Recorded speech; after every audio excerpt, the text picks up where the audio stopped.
दोस्तों, इस वक्त हम लोग भारत माता मंदिर के प्रांगण में मौजूद हैं। हम लोग भारत माता की मूर्ति हम लोग देख सकते हैं। हिंदुस्तान में बहुत कम ही जगह ऐसे होंगे जहां पर कि हमारे देश, भारत देश के रूप में जो हम लोग भारत माता की जो पूजा करते हैं उसकी मंदिर वहां पर स्थापित की गई होगी। किंतु यहाँ जब मैं आया, यह जो स्थल है यह भारत माता के नाम से ही प्रसिद्ध है। यहाँ पर कुल 7 बिल्डिंग्स हैं, कुल 7 मंदिर हैं और इसके विषय में हम लोग विस्तार से जानने के लिए हम यहाँ के जो पुजारी जी हैं, यहाँ के जो मुख्य जो पुजारी हैं, मैंने उनसे आग्रह किया कि कृपया इस विषय में थोड़ा हमको बताएं कि यहाँ पर इस मंदिर का निर्माण कब हुआ, कैसे हुआ, विचार कैसे आया और इस 7 मंजिलों के ऊपर जो है अलग अलग से मूर्तियाँ रखी हुई हैं। हम लोग पुजारी जी से थोड़ा सा इस विषय में हम लोग जानते हैं। वंदे भारत मातरम। भारत सनातन संस्कृति का देश है।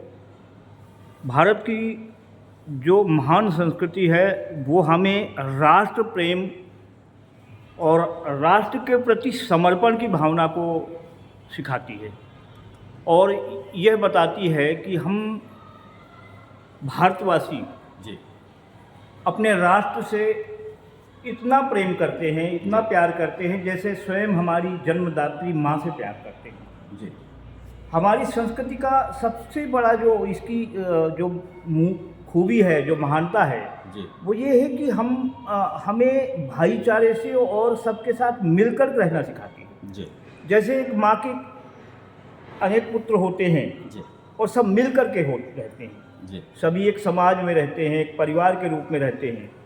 इसी तरह से एक भारत का हमारा एक समाज है, एक राष्ट्र है जी और हमारी संस्कृति ये कहती है कि हमारे इस कण कण में परमात्मा ईश्वर का स्वरूप विद्यमान है, सूक्ष्म रूप से विद्यमान है। हर प्राणी में, कण कण में, पत्थर में, पेड़ों में, नदियों में और हमारा जो समग्र जो हमारा स्वरूप है उसमें परमात्मा का निवास है। संतों ने कल्पना की, महापुरुष ने, हमारे स्वामी सत्यमित्रानंद जी जो शंकराचार्य पद पर भी रहे जी और उस जमाने के मूर्धन्य प्रकांड विद्वान और भारत माता के चिंतक, समन्वय के पुरोधा, जी समाज को संगठित करने में उनका अपने जीवन पर्यंत योगदान रहा जी और इसी कारण से आज उनके जो उन्होंने बोया, जो उन्होंने तपस्या की, जो उन्होंने संघर्ष किया, जो उन्होंने अपने जीवन का प्रत्येक क्षण समाज को और राष्ट्र के लिए बलिदान किया जी और उसी की कल्पना और उसी की प्रतिमूर्ति है ये भारत माता मंदिर। जी उनके विचारों में ये था कि सबसे प्रथम राष्ट्र, जी अगर राष्ट्रीयता की भावना हमारे अंदर होगी तो हम आध्यात्मिक और सनातन को मानने वाले लोग निश्चित रूप से कहलाएंगे। जी क्योंकि अगर राष्ट्र है तभी हमारा धर्म है, हमारी संस्कृति है, हमारा देश है, हमारा समाज है, हमारे परिवार हैं और हम सभी व्यक्ति हैं। बहुत सुंदर। इसलिए हमें सबसे पहले राष्ट्र प्रथम, सब बाद में।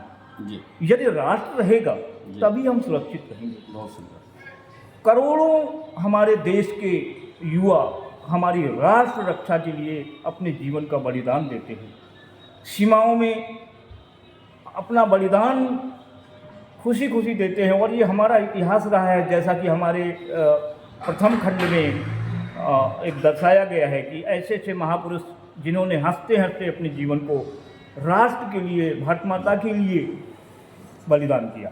महाराज जी, थोड़ा सा फिर से एक बार उनका नाम बता दिया जाए जो गुरु जी थे, इसकी परिकल्पना की कि ऐसा मंदिर बनाया जाना चाहिए जो भारत माता के जो सपूत है सभी को एक दूसरे से जोड़ सके। तो उनका नाम क्या था गुरु जी का? स्वामी सत्यमित्रानंद जी महाराज।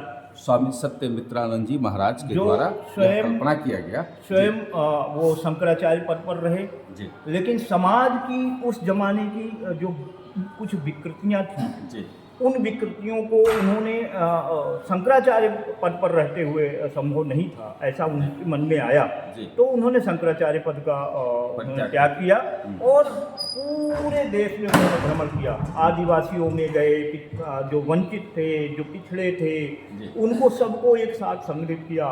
कुंभ स्नानों में सबके साथ उन्होंने कुंभ में स्नान किया कि सब बराबर है, कोई भी जातियाँ छोटी बड़ी नहीं है। समाज की ये महाराज किस पीठ से थे? ये हमारी निरंजनी अखाड़ा से थे।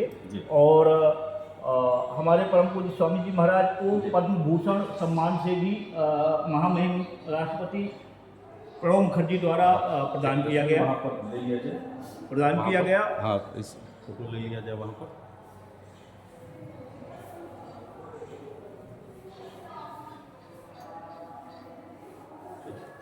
ठीक है, बस जी।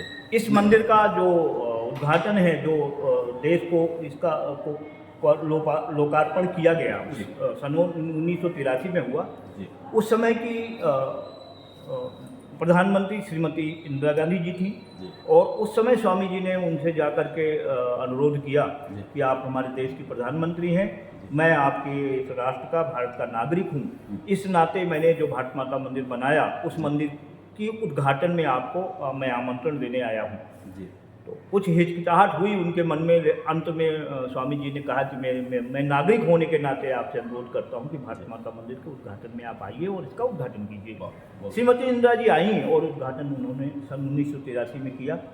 उस समय के महान मूर्धन्य महापुरुष शंकराचार्य पीठों के सभी शंकराचार्य पद में आसीन महापुरुष यहाँ पधारे और समय समय पर यहाँ विभिन्न महापुरुषों का आगमन होता रहा है। हमारे देश के मूर्धन्य महापुरुषों का आगमन हुआ है। पूज्य स्वामी डोंगरे जी महाराज भी यहाँ आए और इतना प्रसन्न हुए कि वो भगवान का संकीर्तन करते हुए नाचे और उन्होंने कहा कि ऐसा अद्भुत मंदिर आपने जो स्वामी जी बनाया है, यह राष्ट्र के लिए गौरव की बात है। और आने वाली हमारी जो पीढ़ियाँ हैं, हमारा जो युवा है, हमारे युवान भाई बहन हैं, उनको ये प्रेरणा देता रहेगा कि इस राष्ट्र के लिए हमें समर्पित होना है। भारत माता को अपनी जननी मानते हुए हम उसकी आराधना, अभ्यर्थना और अर्चना करते रहेंगे और उसके लिए अपने जीवन के क्षणों को भी हम समर्पित करते रहेंगे, राष्ट्र की रक्षा के लिए भी समर्पित करते रहेंगे और समाज को एक कड़ी में जोड़ करके रखेंगे। कोई भी जाति, वर्ग और किसी भी धर्म संप्रदाय से जुड़ा हुआ व्यक्ति, सबकी भारत माता है, ये पूरा देश सभी का है। और भारत माता यही संदेश देती है कि हम सब एक हैं और हमें भारतवासियों को मिलकर के इस देश की रक्षा और देश के लिए समर्पित हो जाना है। यही हमारा संदेश है भारत माता का। स्वामी जी का एक ही उद्देश्य था।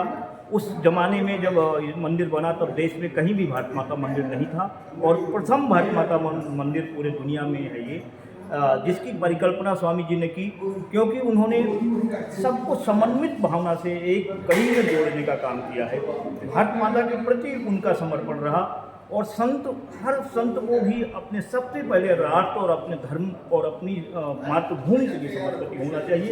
इसलिए हमारे वेदों में, हमारे पुराणों में कहा गया, जननी जन्मभूमि स्वर्गादपि गरीयसी। भगवान राम ने भी लक्ष्मण जी से जब रावण से बात की लंका में और कहा कि आप यहाँ के राजा बन जाइए लंका के, तो उन्होंने मना कर दिया था कि नहीं, मेरी अवध, मेरी अयोध्या ही, मेरी जन्मभूमि ही मेरे लिए स्वर्ग के समान है। इसलिए हर भारतवासी को अपने देश के लिए गौरव होना चाहिए और समर्पण की भावना होनी चाहिए। राष्ट्र की रक्षा के लिए हमेशा तैयार रहना चाहिए। यही हमारा संदेश है।